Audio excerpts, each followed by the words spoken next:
गोरखपुर पे आते हैं साहब। गोरखपुर के इस समय व्यापारी बड़े परेशान हैं। आपको शायद परेशानी वो पता भी हो, मैं बता देता हूँ कुछ, क्योंकि दर्शक ये बोले कि सवाल जरूर सांसद जी से करिएगा। पांड्याता इलाका पड़ता है, आप वहाँ पे आते हैं क्योंकि हमेशा होली का त्यौहार वहीं से जी शोभा यात्रा निकलती है। वहाँ पे अब चौड़ीकरण को लेकर जो है व्यापारी अपनी दुकानों पे विरोध कर रहे हैं सरकार का कि चौड़ीकरण नहीं होने देंगे। क्या इस पे कहना चाहेंगे व्यापारियों को? ये बातें हमको पता है, और चूंकि मैं सोशल मीडिया पे बहुत एक्टिव रहता हूँ। मैं भले दिल्ली पार्लियामेंट में रहूँ, प्रचार में रहूँ, मैं जहाँ भी रहूँ, विश्व के कोने में रहूँ, मैं गोरखपुर पर मेरी बहुत पैनी निगाह होती है। यही गोरखपुर ने हमको सांसद बना, यही गोरक्षनाथ की धरती पूज्य महाराज जी की आत्मा बसती है। गोरखपुर आज एक नज़ीर पेश कर रहा है सुंदरता में हर तरीके से।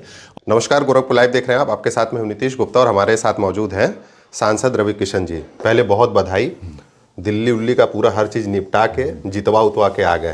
क्या कहना चाहिए? महादेव की, गोरक्षनाथ बाबा की कृपा है कि प्रधानमंत्री मोदी जी की बातें, उनकी नीतियों को, उनकी सच्चाई को ज़मीन पर रखा, और जितने झुग्गी झोपड़ी में गए, जहाँ जहाँ गए, सभी गरीब गुरबा उनकी बातों को समझा और वो बातों को माना। जो केजरीवाल के वोटर थे वो पूरे पूर्वांचली, मैं दावे के साथ भी कहता था संगठन को जब लौटता था प्रचार से, कि एक भी वोट वहाँ नहीं जाएगा। और वही हुआ कि पूर्वांचलियों ने पूरा मोदी जी को आशीर्वाद दिया, भाजपा को आशीर्वाद दिया, और हमारा 27 साल का वनवास कट गया। सांसद जी, पूरे चुनाव में एक चीज़ हमने देखा, जहाँ जहाँ भी आपने चुनाव प्रचार किया, पूर्वांचलियों की संख्या बहुत ज़्यादा थी, और आप भी लगभग 40% से ज़्यादा इस समय दिल्ली में पूर्वांचली रहते हैं।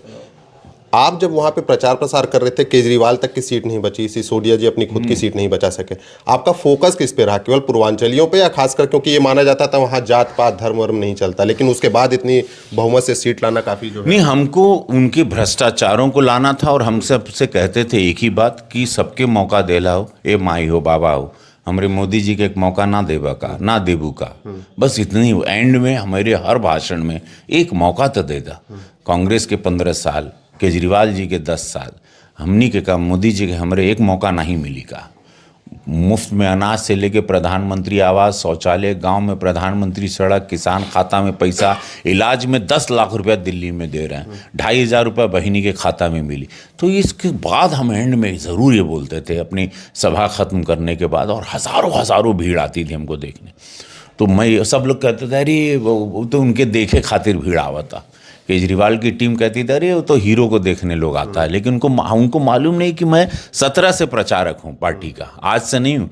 जब यूपी में सरकार में, तब से हमको अमित शाह जी ज्वाइन करवाए थे, हम तब से पूर्वांचल में घूम रहे हैं, 17 से लेके 25 तक। तो इतना तो हम पूरे भारत में घूमते, इतना पता चल जाता है कि मेरे फ़ैन कौन है, भीड़ मुझे देखने आई है कि वो वोटर हैं, या वोटर बना के हम उनको वापस भेज रहे हैं।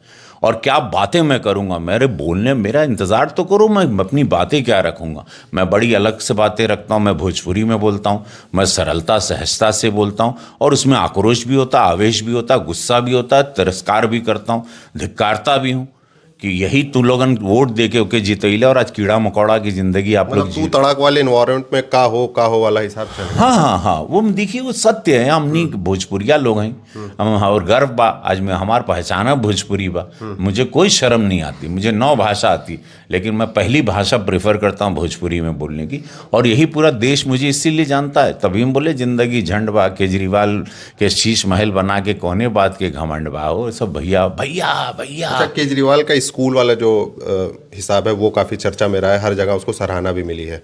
क्या अब भाजपा की सरकार बनने के बाद, क्योंकि हारने का कारण यमुना दिया जा रहा है कि यमुना को आज तक केजरीवाल ने सफाई नहीं करा पाई यमुना की, क्या ये माना जाए अब भाजपा सरकार उस पर काम करेगी? क्योंकि लगातार नमो जो गंगा सफाई की बात सरकार आपकी खुद की करती है, बजट पास होता है उसका, क्या ये माना जाए अब यमुना एकदम क्लीन हो जाएगी? ऑफ कोर्स यस, कैसी बात कर रहे हैं आप। उत्तर प्रदेश में देखिए 25 करोड़ की आबादी, डबल इंजन की सरकार मोदी योगी जी ने, गंगा जी को देखो स्वच्छ की, आज 50 करोड़ लोग स्नान ले रहे हैं वही त्रिवेणी में।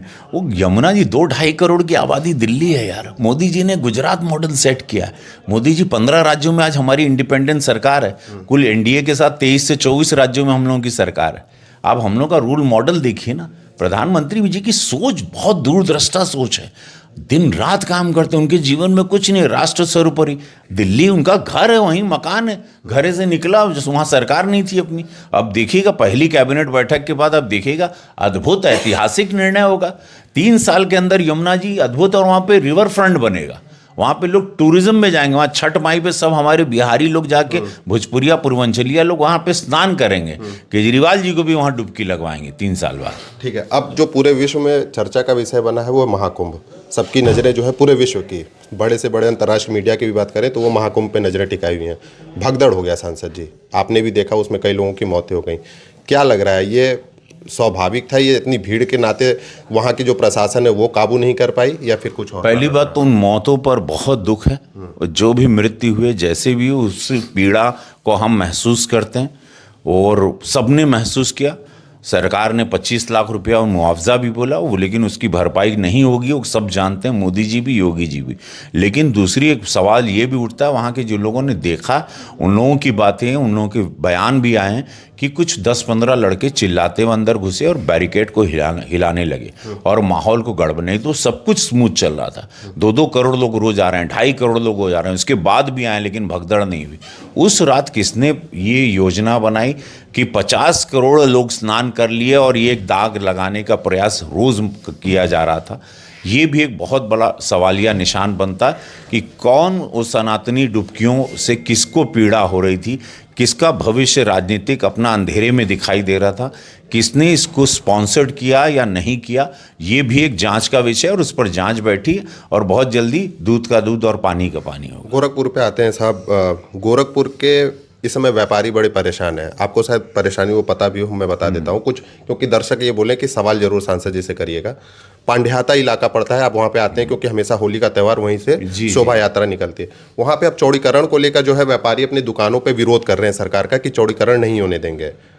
क्या इस पे कहना चाहेंगे व्यापारियों को? ये बातें हमको पता है और चूंकि मैं सोशल मीडिया पे बहुत एक्टिव रहता हूँ, मैं भले दिल्ली पार्लियामेंट में रहूँ, प्रचार में रहूँ, मैं जहाँ भी रहूँ, विश्व के कोने में रहूँ, मैं गोरखपुर पर मेरी बहुत पैनी निगाह होती है। यही गोरखपुर ने हमको सांसद बना, यही गोरक्षनाथ की धरती पूज्य महाराज जी की आत्मा बसती है। गोरखपुर आज एक नज़ीर पेश कर रहा है सुंदरता में हर तरीके से, और ये समस्या को भी महाराज जी तक हमने अवगत करवा दिया। महाराज जी से मुलाकात होगी, हम जाएंगे लखनऊ और इस पर हम ज़रूर चर्चा करें। कल मैं जाने वाला हूँ, मैं समय लेके उनसे मिलकर इस पर भी चर्चा करेंगे। और ये डेफिनेटली महाराज जी एक बात बता दें, महाराज जी मोदी योगी के युग में किसी व्यापारी, किसी गरीब गुरबा, रेडी पटरी, किसी को चिंता नहीं कर, अन्याय किसी के साथ नहीं होगा। पहले तो ये लिखित ले लीजिए आप, अन्याय नहीं होगा। नहीं, टूटना चालू हो गया है नहीं, लेकिन अन्याय नहीं होकर पूरा भरपाई हुई। विकास की देखिए, विकास की गतियों पे पूरा गोरखपुर भी खड़ा है। अब हर जगह देखिए 4 लेन 2 लेन बन रहा है, विकास के साथ गोरखपुर खड़ा है, हर व्यापारी वर्ग, हर गरीब गुरबा खड़ा है। उसकी ऑल्टरनेटिव क्या है, उसकी भरपाई क्या है, उसका सेकंड ऑप्शन क्या है, उसके लिए मैं डेफिनेटली महाराज जी को मिलूंगा, डीएम साहब से भी बात करूंगा, सभी व्यापारी वर्ग को बोलूंगा कि आप लोग चिंता न करें, आप लोगों का कोई ऐसा नुकसान नहीं होगा जिससे आपका भविष्य, आपके परिवार का, बच्चों का अंधेरे में जाए। उसका ऑल्टरनेटिव डेफिनेटली सरकार के पास, डीएम के पास, डीएम साहब के पास ज़रूर होगा, जो मैं आज ज़रूर बात करूँ। एक सवाल सांसद जी बता दीजिए कि वीवीआईपी कल्चर को लेकर हमेशा सवाल खड़ा होता रहा है, चाहे वो कुंभ हो चाहे महोत्सव हो। महोत्सव तो हालांकि सफल रहा, इस पे वीवीआईपी कल्चर को लेके आप किस तरीके से देखते हैं? क्या ये कल्चर खत्म होना चाहिए? क्योंकि सरकार के आने के बाद ये था कि लाल बत्ती नीली बत्ती तो खत्म होगी ही, वीवीआईपी कल्चर खत्म कर दीजिए, आम लोगों की तरह ही जाइए, चाहे वो कुंभ हो चाहे कोई महोत्सव हो। इसीलिए हम 13 तारीख को स्नान कर लिए थे। अब ये जो सारी बाकी महाराज जी ने तो सब मना ही कर दिया था। प्रधानमंत्री मोदी जी वीआईपी कल्चर को बढ़ावा देते नहीं, भाजपा नहीं देती।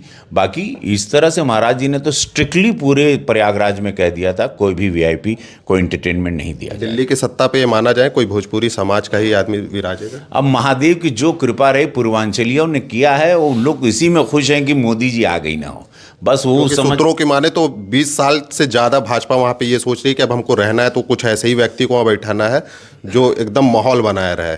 तो क्या ये माना जाए कि माहौल में भोजपुरी समाज का ही कोई, अब हंसी आपकी कुछ अलग बयां कर रही है वो अलग बात है। प्रधानमंत्री मोदी जी ने उस दिन मंच पर बयान दिया था कि हम भी पूर्वांचली हैं, हम पूर्वांचल के सांसद हैं, तो उस बयान में सारी बातें थी, सारी शक्तियां थी।